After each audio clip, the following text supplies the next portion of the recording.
नमस्कार विद्यार्थी मित्रांनो, मी सीमा तुमचे सरस्वती गुरुकुल चॅनलवरती स्वागत करत आहे। आज आपण राजमाता जिजाऊ यांच्या जयंतीनिमित्त भाषण बघणार आहोत। अत्यंत काळजाला भिडणारे असे हे भाषण आहे, ज्याची तयारी तुम्हाला अगदी कमी वेळेत आणि कमी प्रयत्नामध्ये करता येईल। तर चला तर मग सुरुवात करूया। जिजाऊ तुम्ही नसता तर नसते लढले मावळे, जिजाऊ तुम्ही नसता तर नसते लढले मावळे, जिजाऊ तुम्ही नसता तर नसते दिसले विजयाचे सोहळे। अशा काव्यपंक्तींनी आपल्या भाषणाची सुरुवात करूयात। आदरणीय व्यासपीठ, वंदनीय गुरुजन वर्ग व येथे उपस्थित माझ्या मित्रमैत्रिणींनो, सर्वांना माझा नमस्कार। आज 12 जानेवारी राजमाता जिजाऊ यांचा जन्मदिवस। प्रथम थोर जिजाऊ मासाहेबांना माझा मानाचा मुजरा।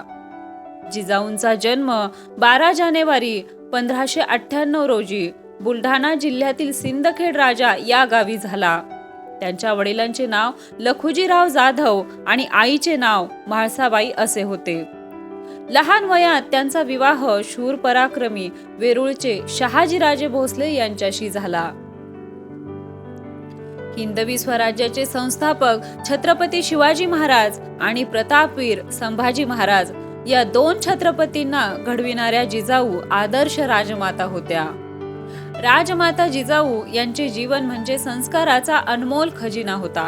मातृत्व, नेतृत्व आणि कर्तृत्व या तीन गुणांचा सुरेख संगम त्यांच्यात झालेला होता। त्यांनी स्वराज्य निर्मितीचे स्वप्न पाहिले होते आणि हे स्वप्न साकार करण्यासाठी शिवबांवर उत्तम संस्कार केले। लहानपणी शिवबांना रामायण तसेच महाभारतातील शौर्य कथा सांगितल्या। शिक्षणाबरोबरच त्यांनी शिवबांना राजनीती, न्यायदान, तलवारबाजी व युद्ध कौशल्यही स्वतः शिकवले। शिवरायांचे व्यक्तिमत्व आदर्श घडविले। राजमाता जिजाऊ ह्या शिवरायांच्या आद्य गुरु होत्या। त्यांचे कार्य शब्दात व्यक्त करता येणार नाही इतके महान आहे। छत्रपती शिवाजी महाराजांच्या प्रत्येक कठीण प्रसंगी जिजाऊंनी खंबीर मार्गदर्शन केले। जिजाऊ गोरगरीब सामान्य जनतेच्या माऊली आणि सावली होत्या। त्यांनी शिवाजी महाराजांना रयतेचा तसेच स्त्रियांचा रक्षणकर्ता म्हणून तयार केले। 6 जून 1674 रोजी हिंदवी स्वराज्याचे छत्रपती म्हणून शिवरायांचा राज्याभिषेक झाला। हा राज्याभिषेक पाहून मासाहेब खुश झाल्या। यानंतर 12 दिवसांनी म्हणजे 17 जून 1674 रोजी राजमाता राष्ट्रमाता जिजाऊंनी पाचाड या गावी आपले जीवन कार्य संपवले व स्वर्गाची वाट धरली।